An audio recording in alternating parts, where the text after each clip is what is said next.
I don't know about you, but to me, Tom Green is pretty nostalgic. My bum is on the rail! Bum is on the rail! Like, how did this happen, America?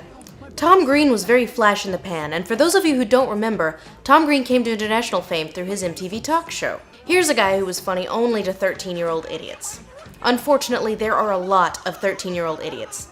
And the Tom Green show's popularity skyrocketed, featuring such cutting-edge documentary-style stories as breaking shit in stores, painting graphic porn on your parents' car, torturing your friends, and shoving shit in people's faces. I'm assuming that's, excrement. Basically, Tom Green's brand of comedy was to annoy the hell out of all unfortunates in his path. And what else could bring a man that degree of popularity that quickly? But in order to do an episode on Tom Green, I'd have to look at the entire Tom Green catalog, and I don't think I have enough brain juice for that. Hey, didn't Tom Green make a movie? You're right. He did! Given the obvious trajectory for anyone who gets even the smallest modicum of fame ever, as Kevin Smith once put it, failing upward, Tom Green made the leap from MTV sensation of annoying to silver screen phenomenon that he might annoy even more people. To the point that in a mere 2 years since his debut on MTV, Green's star had risen so high that Regency and 20th Century Fox said, "Here, have $15 million. Write and direct a movie." Freddy Got Fingered is a surprisingly traditional story, the tale of an aspiring animator who can't catch a break. It deals mainly with Gord, played by Green, and his daddy issues. Widely considered to be one of the very worst films ever made, it was panned at the time of its release, winning 5 Razzies in the process. Even Roger Ebert, who likes everything, wrote in his review, "This movie isn't the bottom of the barrel. This movie isn't below the bottom of the barrel. This movie doesn't deserve to be mentioned in the same sentence with barrels." Ebert went on to say that while the day would never ever come that the film could be considered funny, the day might come where it might be considered a masterpiece of neo-surrealist Dadaist cinema. In fact, the film has gained something of a cult following and has a little bit of a renaissance based on the "I can't tell if they're being hipster" ironic belief that this film is a countercultural art piece. Not so bad it's good, so bad it's art. So, one little 90-minute movie instead of an entire television series. That will keep it short. Yeah, this'll be much easier.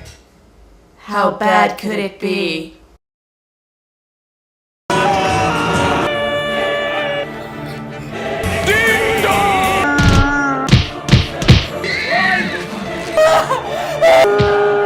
Sausages! Sausages!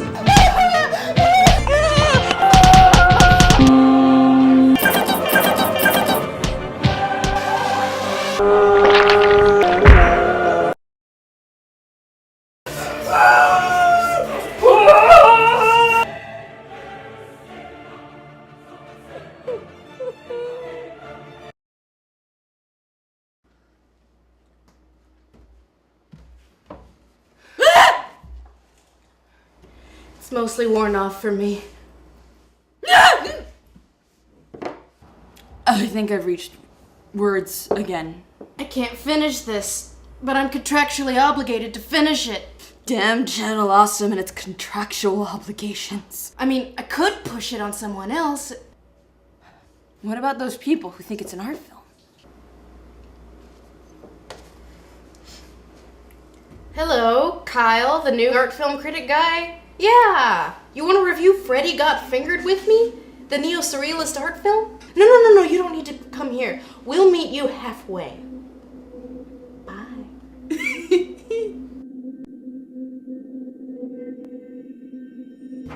This is it. Okay, well, Kyle, did you watch the movie yet? Kyle. Go.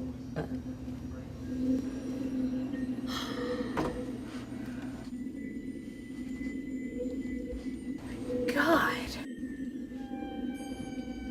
Ew. Is that what I think it... Oh. Oh my God. Oh, Kyle. Oh my God. Oh God. What the... Oh God. Wake up. Oh God. Oh God. Oh, quick, sing something from Les Mis. There's a grief that can't be spoken. Oh God. it's there. There's a pain goes on and on. That's enough. That's Empty chairs at empty Kyle! chairs. Oh, God. All right. Wow, you're totally gonna remember. Next musical review, for realsies, I promise. So anyway, tell us how this is a Dadaist master... This cannot be Dada! It's too normal to be Dada! It's too shit to be anything else! Use your smart mouth words. Okay. Let me go towel off. Have at it. Dada. A movement begun in Zurich by the likes of Hugo Ball, Tristan Tzara, and Hans Richter that flourished in the decade immediately after the end of World War I. It was started out of cynicism. They believed that any culture that could have produced such a horrible and human bloodbath like the First World War had no intrinsic value. So, Dada was set up as anti-art, art that aims to destroy all other art. In order to be called a Dadaist piece, there would have to be no plot at all. Not even the sad facsimile of plot, which resembles more that of early Adam Sandler comedies. But honestly, the things Green does in this film don't stray far from the usual things one would have seen in the most highly regarded performance art of the last 20 years. I would like to remind people that the most highly regarded performance art of the last 20 years included a theatrical piece where a woman stripped naked and bathed herself in honey while reciting a monologue about Winnie the Pooh doing BDSM. And before you ask, I'm not making a word of that up. Talk about the whole Tom Green oeuvre. I can't talk about the Tom Green oeuvre. Well, why not? I don't know anything about the Tom Green oeuvre.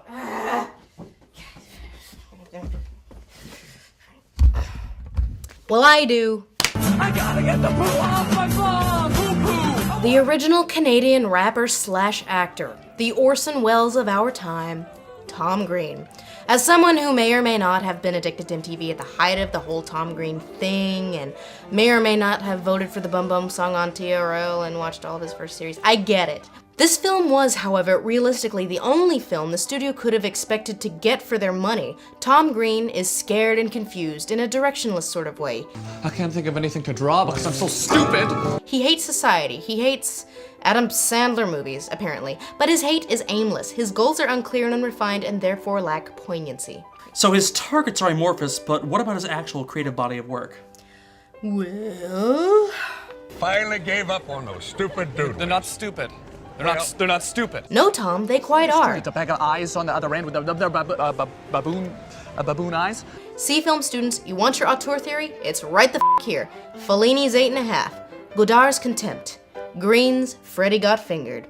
All shocking insights into the souls of their creators. Ding dong! Ding dong! Ding dong! What? At least I'm trying. This scene, for instance, You really want to be an animator? Get inside the walls. earlier in what I think is the second act. Raw human idiocy.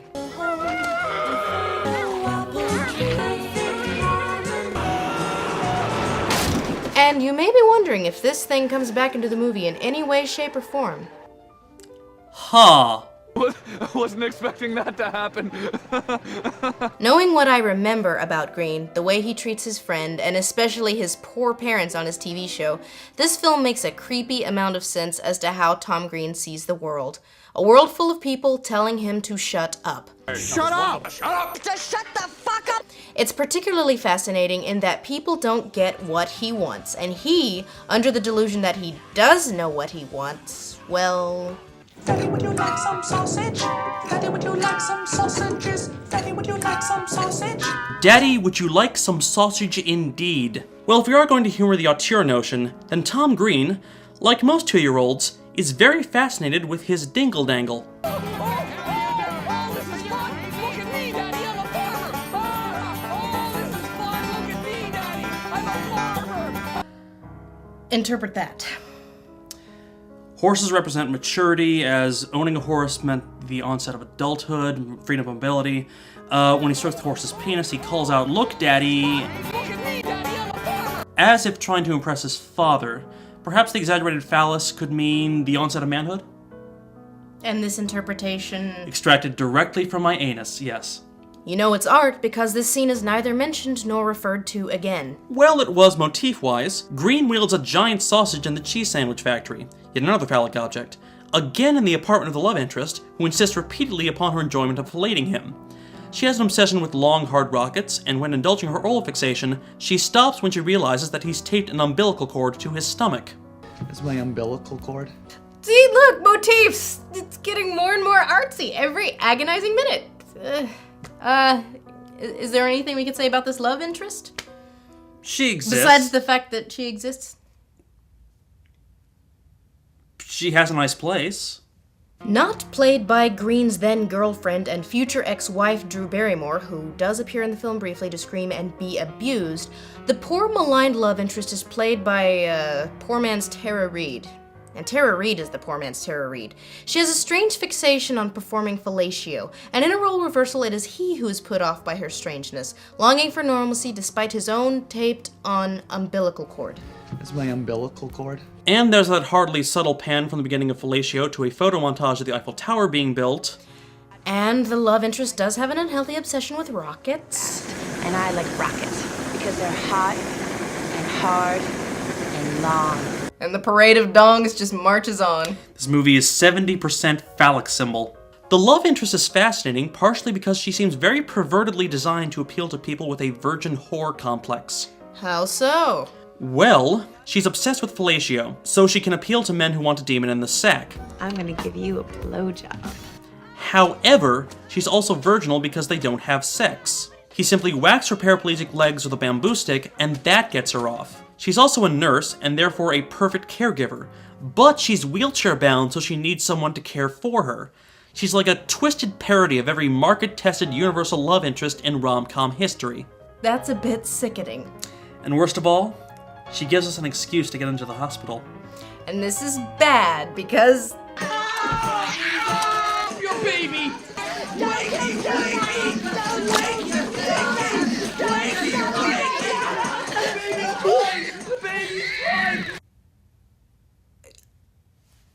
Quick, think of a joke! That was the second worst thing I've ever seen on film involving a newborn baby. The worst thing is, of course, this.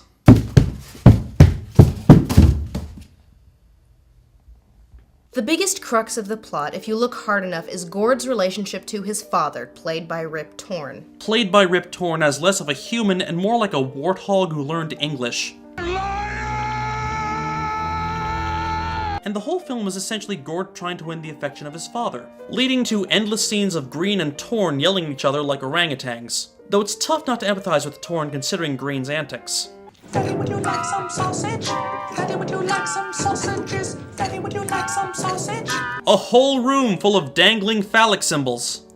The main source of tension between them is the fact that Green is a psychotic, unemployed adult child who stages idiotic stunts like this. What the fuck is going on? I'm underwater. Look, I found a treasure. Sausages. And has this bizarre habit of repeating words and phrases ad nauseum. I'm gonna make you proud, Daddy. You're gonna be so proud. Proud. Look at me, Daddy. I'm a farmer. Look at me, Daddy. I'm a farmer. I'm a farmer, Daddy. Any idea what that's about? I'm leaning towards an absurdist interpretation. Like the repetition is him trying to emulate Eugene Ionesco. Name drop. Although absurdism was usually meant to illustrate something deeply wrong with society, humanity, whatever, this only seems to be taking issue with other comedy movies.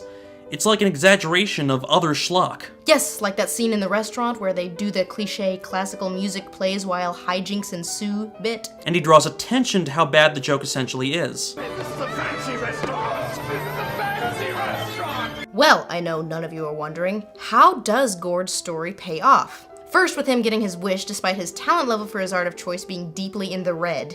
With that kind of creativity, I'm completely comfortable greenlighting this fucking project. Well, that explains how this movie got greenlit. And this is the project that Anthony Michael Hall got for his millions. Hear the funny sound? You hear the funny sound? It's my hooves! It's my hooves! My hooves! My hooves! Zebra in America! Some poor clod had to animate this shit. Although, to be fair, he did accurately predict about 70 to 80% of the content of Adult Swim and YouTube. With this unrealistically giant check he gets for this cartoon, he takes the money, spends half on jewels for his lady love. I don't care about jewels. I just wanna suck your cock. I guess this is Green's measure of a winner. And he spends the rest of the movie in a large, elaborate revenge fantasy where he transports his father to Pakistan and sprays him with elephant semen. Parallel with the horse penis before, continuation of the phallic motif. Nah, I give up. It's planting and payoff. What? It is! Like, in the beginning of the film, he learns the art of jerking off large mammals, which is then paid off at the end of the film when he successfully jerks off the elephant and torpedoes his own father in the stomach with gallons and gallons of elephant bunk. It's art! God, Green's an idiot. Yeah, the whole semen thing is really kind of Now, like... this scene takes place on the Indian subcontinent, and that is clearly an African elephant. Idiot. And he comes back to America and is greeted as a hero. And there's an American flag hastily superimposed on the green face, even though he's Canadian. And by this point, the whole movie basically coalesces into a morass of why? Why? Oh dear Jesus God, why? No, see, he's okay. The movie said so. They didn't jam that in at the last second to avoid an NC-17 rating at all. Though one important question remains. What the hell did Drew Barrymore see in him? Not that one. Why is this called Freddy Got Fingered? At a point somewhere between the 6th and 8th hour of the film, Gord lies about how his father sexually abused his brother, who is barely in the film at all. Then, while Tom Green's cancer special plays on Freddy's TV, the state comes and takes him to a children's home where Freddy stays for the duration of the film. You may wonder, if Freddy was actually fingered, as an adult, wouldn't he just be suggested therapy and not simply sent to a home? Wouldn't that be against the law for an adult? But then you'd also have to wonder why Green wasn't arrested for this? Or this? Hey, don't I want to try those. Look at me, Daddy. I'm a farmer. Or fired for this? 1 week. 1 week. And 1,000 other tiny things. And that would simply drive you mad. I don't hate it. I can't. See, I prefer to review movies that try and engage you. This doesn't even try. Like, this might cause pain, but I cannot hate it because it cannot fail, because it does not try. Then again, it does not try, but succeeds in not trying. Its goal is not to engage the audience, but alienate it. It's a shock anti-comedy, taking a formula common to comedies at the time. A down-on-his-luck creative young adult must overcome his family and make it big in comedy, rock, music, animation, whatever's cool at the moment, and warping it into a bitter screed against lowbrow comedy churned out by the Farrellys and the Wayans and the Sandlers of Hollywood. This might mean that Freddy Got Fingered is to comedy what a Serbian film is to horror. I feel like Tom Green somehow punked the whole world for a few years by being popular. Everyone in this movie is too good for this. Even Rip Torn. Even Shaq. Can you do it like this? Huh? Can you do it like that? I do it. His then girlfriend, who he happily abuses on screen. Everyone. And there's a place for that. There's a place for transgression in art. Some boundaries need to be pushed and some societal norms need to be challenged. But you could call anything art. Betty told me this is what I need to do in order to become an artist. You could call trolling art. This entire film is analogous to the internet troll face meme. It does not worsen or intensify in pain upon watching this image for the same length of time. So what you're saying is... Canada must be punished. But we are but two internet reviewers. We are so impotent. So powerless. Not entirely impotent.